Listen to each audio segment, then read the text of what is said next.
Maagiliste taimede ja taimemaagia raamatu autoriteks on 3 Tallinna botaanikas töötavat botaanikut. Mina olen Urmas Laansoo, aga autoriteks on veel Taimi Puusepp ja Krista Kaur, kes me oleme siin pikka aega töötanud ja taimedega koos kasvanud.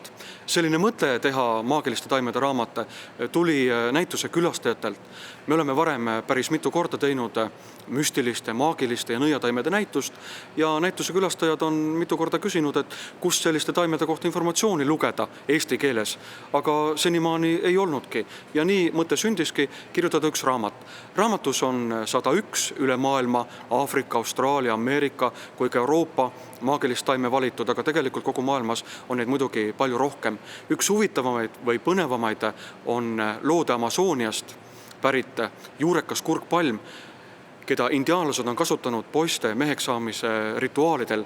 Nimelt selle kurkpalmi tüvest tehakse trompetitaoline pill, mida kasutatakse siis helide väljameelitamiseks, aga väljaspool rituaale palmi tüvest tehtud pill peideti jõeäärsesse mudasse ja terve aasta jooksul välja ei võetud.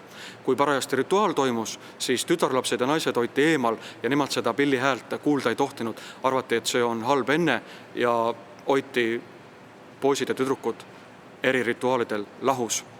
Kes aga rohkem tahab maagiliste, põnevate ja nõiataimede kohta uurida fakte, legende või lugusid, muistendeid, siis peaks juba kätte võtma maagiliste taimede ja taimemaagia raamatu. 19. jaanuaril kell 16.00 Solarise Vaba ja Keskuse Apollo raamatupoes tutvustavad maagiliste taimede ja taimemaagia raamatu autorid huvitavamaid, põnevamaid taimi ja räägivad taimemaagiast. Kõik huvilised on teretulnud ja oodatud.